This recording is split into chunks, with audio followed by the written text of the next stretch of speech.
Hello, and welcome to Social Workers Rise, where we inspire social workers to connect, expand their knowledge, and change more lives than they ever thought possible. We will talk everything social work on every level from micro to macro. We are going to hear stories of social workers who are doing big things, learn new skills, and most importantly, give you actionable steps to make a difference today. Let's go.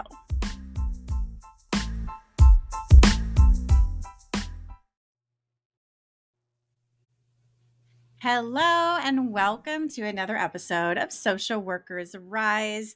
We are switching it up today because today is actually the first time I've had two guests on my podcast at one time. I normally have one-on-one interviews, but today we're making a trio, and I'm very, very excited to introduce Anjani and LaDonna. We're going to be talking about betrayal trauma, which I'm super excited for because I didn't even know this was a thing before they approached me with this topic. So I'm really excited. Anjani, she is a licensed marriage and family therapist at a private practice. She also works in the hospital setting. She's the founder of Deeper Diving Retreats and the Aloha Summits, which we're going to get into at the end. So if you like what you hear and you want to hear about how you can learn more and go to Hawaii at the same time, stick around to the end. And second, we also have LaDonna. She is a psychotherapist based out of Tennessee. She has her master's in clinical psychology. She works at private practice, and she hosts trainings and retreats around betrayal trauma. So welcome, both of you. Anjani, let's start with you. Tell us a little bit about you and what you do. First, thank you for having us. This is a real treat. You know, as clinicians, we always love to talk about the work. So thank you for this platform. So I have been doing mental health work for a very long time, probably over 30 years. And right now I have a small private practice. I also work for a big healthcare organization, and I work with pain patients, and I'm mostly somatic based. So I do a lot of somatics, psychology, a lot of sometimes Gestalt, some internal family systems type of work. And that's what I do. And I'm also the founder of Deeper Diving Retreats and Aloha Summits, which I'm so excited to talk about in a little bit. Awesome. LaDonna, tell us about you. Well, I have been in the field for decades too. This is the 35th year that I've been licensed. I started out in a domestic violence shelter and doing that type of work, and just have consistently through the years stayed in that realm in one way or the other. I learned a lot about verbal abuse, emotional abuse, and so that's been a part of my practice for the 35 years that I've been doing it. These last several years, betrayal trauma has become a part of the work that I do, and just I think I learned about that, and I have a passion for that because there's so much emotional and verbal abuse that goes along with betrayal, so much deception that goes along with betrayal. And being a trauma therapist and being a couples therapist, I see that betrayal and the devastation that happens with it a lot.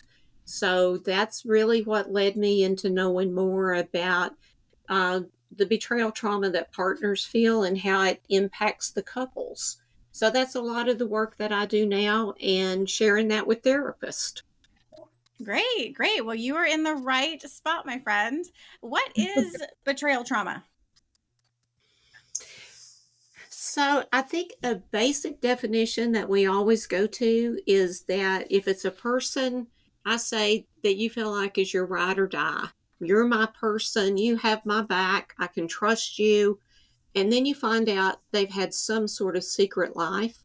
There's been some sort of deception that has happened through that, whether it's deceptive sexual acting out, with porn, with sex workers, with cam girls, whether it's financial infidelity, maybe running through retirement money or running up debt that you know nothing about, and you find all your money's gone at some point.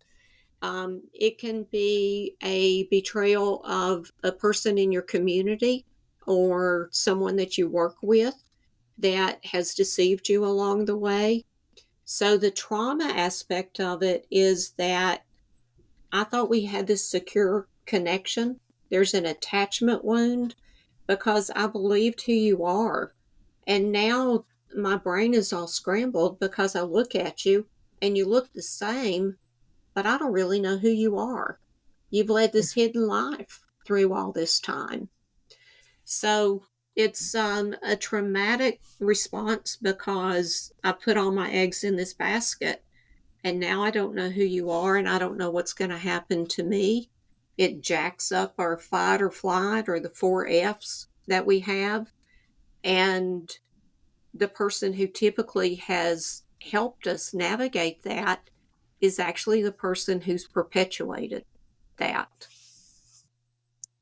Yeah, and I can imagine there'd be so many emotions related to betrayal trauma as far as anger, overwhelm, sadness, loss, grief, just so many different emotions. What would you say is the primary emotions that come up for the people that you're working with?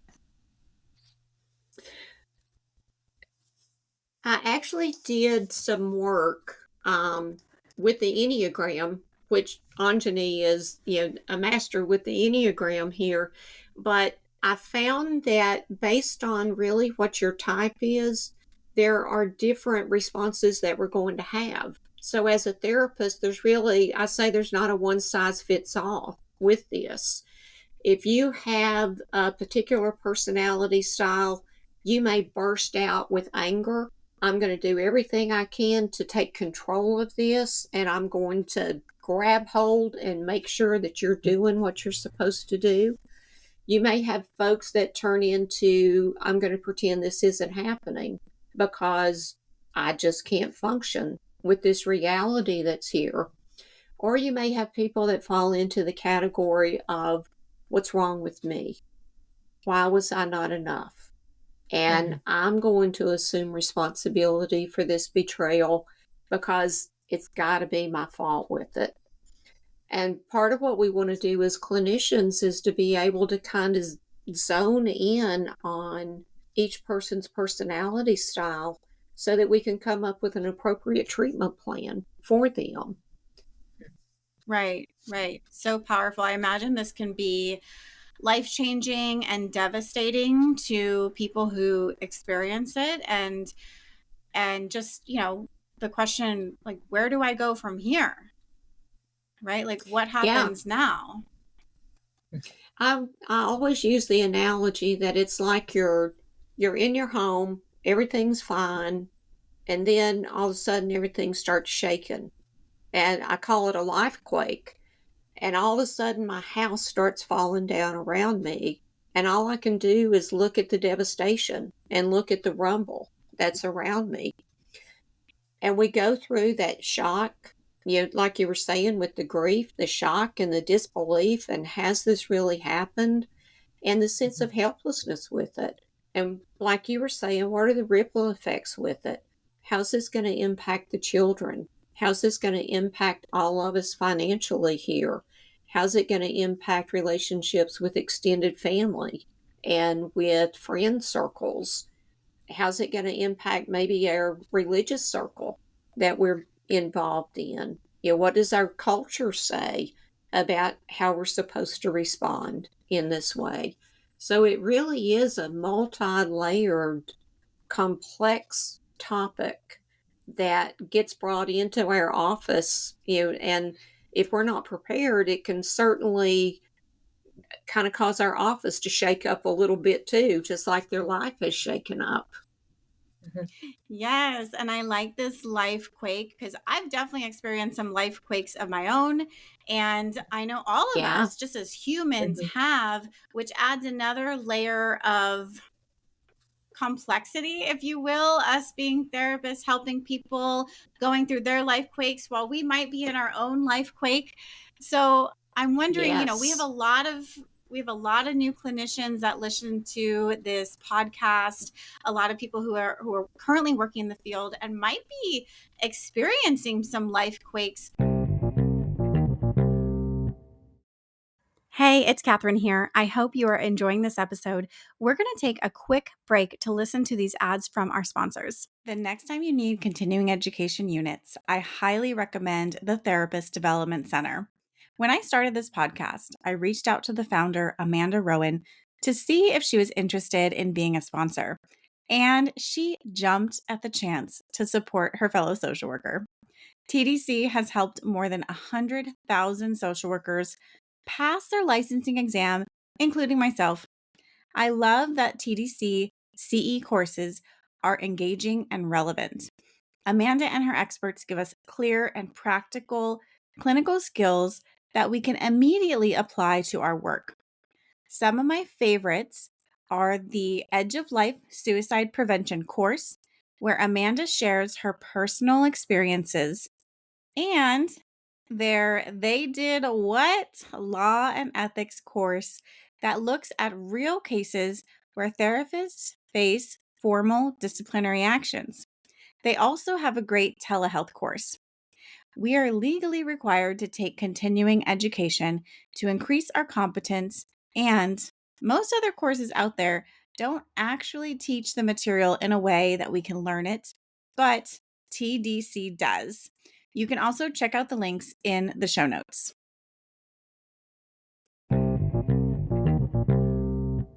So, what are some interventions that we can use to help us begin to heal from this betrayal trauma?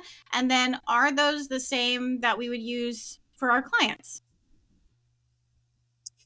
I think that there are definitely similarities. When I do my trainings with therapists, I talk about you need to do your own betrayal trauma timeline, just like we do grief timelines. What have you learned from those? What are the things that you carry into the therapy room that may be some transference and countertransference that goes on during sessions? So we want to be aware of how betrayal has shaped us, how it may be impacting us right now. And if we're in the midst of betrayal, we want to have people that we can trust that are going to be there to support us, peer supervision or, clinical supervisors that can help us with that, so that we have a place that we can go in and check in of this is what's happening to me internally when I'm in these sessions. How do I navigate this? I use some of the internal family system work, in working with therapists and with working with betrayed individuals and couples. What is it that's coming up here? How do I have discussions and interactions with these parts within myself? Is there a fear that's coming up? Is there an anger that's coming up? Is there a rescuer that's coming up that if I've been in this person's shoes, here's what I want to do to help them? And is that outside of the role of a therapist to be doing that?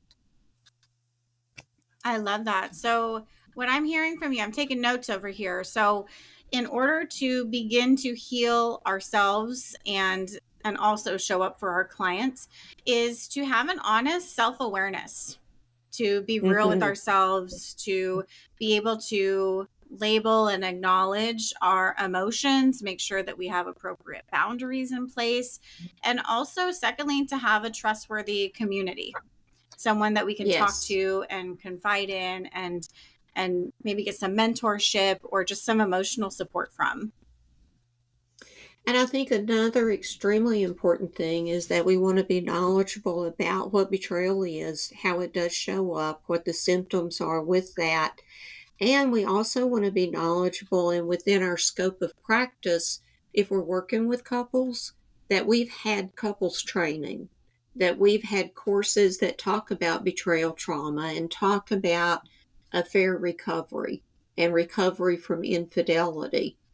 But I've seen posts from therapists who are saying, I've really never done this before. I've got a couple who's coming in and they're going to talk about all of the things that they've discovered, the discovery process after an affair. And they're They're going to talk about, here are all the things that I did, and answer each other's questions. I've never done this before. Can somebody help me out with it? I've got this client coming in tomorrow. We want to make sure that we're not in that circumstance. If we have clients who are coming in, we either want to refer that out to somebody, or we want to have consultation. Yeah. And I do see a lot of that happening where therapists feel that they are not prepared and have not had training to help with couples. Thank you so much for sharing that. I know we kind of teased the Aloha Summits. Is trauma going to be one of the topics that is discussed there? Let's talk about this Aloha Summits coming up. Go ahead, Anjani. We're very, very excited to have LaDonna joining us at the summit. So if I'll go ahead, then I'll say, so first of all, again, thank you for having us. It's really great. And I want us to start by saying briefly that Aloha Summits was born out of a group of therapists who experienced a deep and painful trauma themselves. And so we were blindsided and betrayed. And I mean, hundreds and hundreds of therapists were blindsided and betrayed by a traumatic event. And so we leaned into each other for support and for healing. So it's an ongoing process. And so I always say that nothing happens by accident. There's a divine intervention. And so, when I was looking at this summit and I connected with LaDonna and she did trauma training and I realized her expertise, I was like, this is exactly what we need, not only for our clinical work, but for our community as well. So while we have much healing to do within our community, we're starting to really process and continuing in that. This is an opportunity for us as clinicians. Again, heal or heal thyself, right? We have to do our own work before we really show up. So our intention with Aloha Summits, which is part of the deeper diving retreats and summits and adventures, we want to really do clinical trainings that people can actually use, right? There's so many trainings out there. LaDonna and I have had this conversation numerous times that there's so many trainings out there, and I've been doing this so long, and I leave the room and I'm like, what did I really learn? Like, was it really applicable? When I was new, or even now, years into it. So we really want to give people the opportunity to come and learn skills that they're actually going to use in the room. We have some associates coming, and we have people that have been around for a long time. So no matter who you are in your range of level, you can go home and say, like, yes, this is something that I can use in the room. And we also know that representation is a really big part of what's happening. And so one of my personal goals for Aloha Summits is that I really want to be able to represent all of us, right? We all come from different communities. We all look differently. We all have different things of how we show up. But that was another thing that really kind of irked me for a really long time, was I'd go to trainings and it was the same type of person presenting the same kind of material and they look the same way. And that doesn't really help clinicians. If you are a different background, or you have a different training, not training, but if you have a different background, then you might not. If your therapist doesn't understand that, then they're not going to be able to understand you, and then so you're going to come in the room, and that could be trauma also.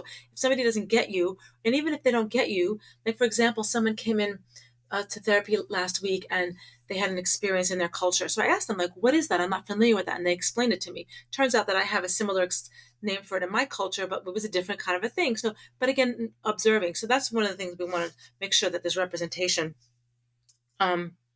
Also, I've read a couple notes here. So we also know that in the therapy world, there's lots of different types of therapists, right? And so in our community, what I like to call in this community is we're not your typical psychotherapists. We're people that are interested in speaking, people that want to do coaching, maybe that people that want to do, workshops and retreats. There's some people that want to just do therapy, right? But we're kind of group of therapists that have different interests than just perhaps doing therapy, and also that love to do other things like travel and do other things and be outside the box. I have encountered in my decades of work a certain kind of therapist that is a little bit, more clinical, right? But this is a group of therapists that's going to come together in a community that's going to be warm and engaging, and you're going to network with people, and you're going to leave with friends. Like, again, how many times have we left a therapy conference and we're like, oh, that was person seemed interesting. I'd like to get to know them. But in this community, people actually get to know each other. They network together. They end up sharing ideas and building each other, supporting each other, forming consultation groups. So it's a really different kind of environment. So it's not just getting good clinical training, but it's also a community. So that's really another important goal of mine. And the last thing for this particular training that's super important to me is that I have I'm a type 2 on the Enneagram. I'll be teaching about the Enneagram at the conference, but I'm a type 2. And when I'm in my best self, I really genuinely like to help and to serve. And I think it's really important to give back to the communities that we go to. This training had been already set up to be in Maui during this time, and that was before the fires. So part of what we're going to be doing here, and I want to mention it now, is that we're going to be giving back to the community. We're going to be having a silent auction. I'm still toying with the idea of getting t-shirts made, but we're going to be having a silent auction, doing fundraising to give back to the people that suffered in Maui, the people that were in that community, because it's really important. And also, as part of that, we will be opening our ceremony with 2 incredible Hawaiian aunties opening up the summit with a ceremony to honor the people that died, the people that are still suffering, and also the people in our community. So our summits are about clinical training, but they're also about the whole person. I studied transpersonal psychology at JFK, so it's about the whole body, mind, spirit. So you're going to get a different feel, not just a kind of a cognitive approach. So I think that sums it up. But that's kind of what we're looking to bring to people. I love that. So there was a lot there. So ultimately what I heard is we're going to learn practical tools first and foremost that's going to be applicable to our work. There's going to be diverse clinicians that are there and we're going to be given the opportunity to just really form connection so that we do feel connected to the therapist community on a deeper level and be able to give back to the local community there in Maui. So that is amazing. So it's going to be in Maui. What dates is this going to be? Yeah, we'll be doing this year. It's going to be in Maui. We're going to be rotating every year, which is exciting going forward. This year it's going to be July 18th, 19th, and 20th at the Sheraton Kanapali, which is just north of. I heard people say Lahaina, but I was told it's called Lahaina, so I want to say it correctly the way the Hawaiians do. I might have butchered that, but it's just in Kanapali. It's a beautiful beachfront setting, by the way. It's really awesome. And Perfect. Perfect. Yeah. So, and I'll be teaching 2 parts of it as well. I'll be teaching culture and ritual in the therapy room. If you go to our website, we have a new co-presenter that'll be up soon, but I'll be doing culture and ritual in the therapy room, and I'll be introducing the Enneagram to work with clients in the clinical setting. So I'll be doing 2 portions of the sessions, and you can go to the website and see some of the other presentations we'll be doing. Perfect. And listener, the website is in the show notes. So if it is safe to do so, don't do this while you're driving, but open up the podcast app, go to your show notes, tap on the link for Aloha Summits. Check it out. If you feel like this is a good fit for you and it's going to be beneficial, definitely register before spots sell out. You don't want to miss this. Thank you so much, both of you, for your time and your expertise. It has been a pleasure. Thank you for having us. Thank you.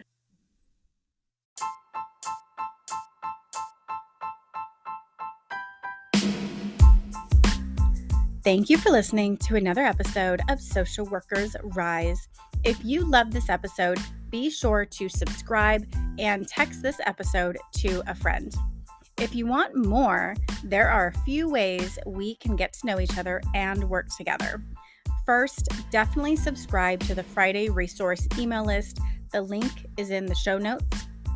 And that's where you can learn more about the courses I offer, including Clinical Essentials for the Future Therapist and the Pulse Basics for Medical Social Workers. I'll also be sending out occasional tips and resources and other happenings within the social work industry. And for all your clinical supervision needs, be sure to visit risedirectory.com. This is a national directory of clinical supervisors for social workers, and we also provide free resources that you can use within your own clinical supervision. Lastly, if you have more individualized needs, I do offer coaching, individual consultations, and am available for public speaking engagements for social workers and change makers. Lastly, the boring legal stuff, but very important. The information in this podcast is not meant to be a supplement for therapy, professional advice, or clinical supervision. This content is provided as is solely for informational purposes. It is not legal, health, or safety advice. I am not advising you as a therapist. Organizations should engage their own experts to ensure any adopted measures are compliant with applicable laws and standards in their jurisdictions. The opinions expressed by individuals or organizations are their own and do not reflect the views or opinions of Social Workers Rise or Catherine Moore. References to specific products or organizations do not constitute any endorsement or recommendations by Social Workers Rise.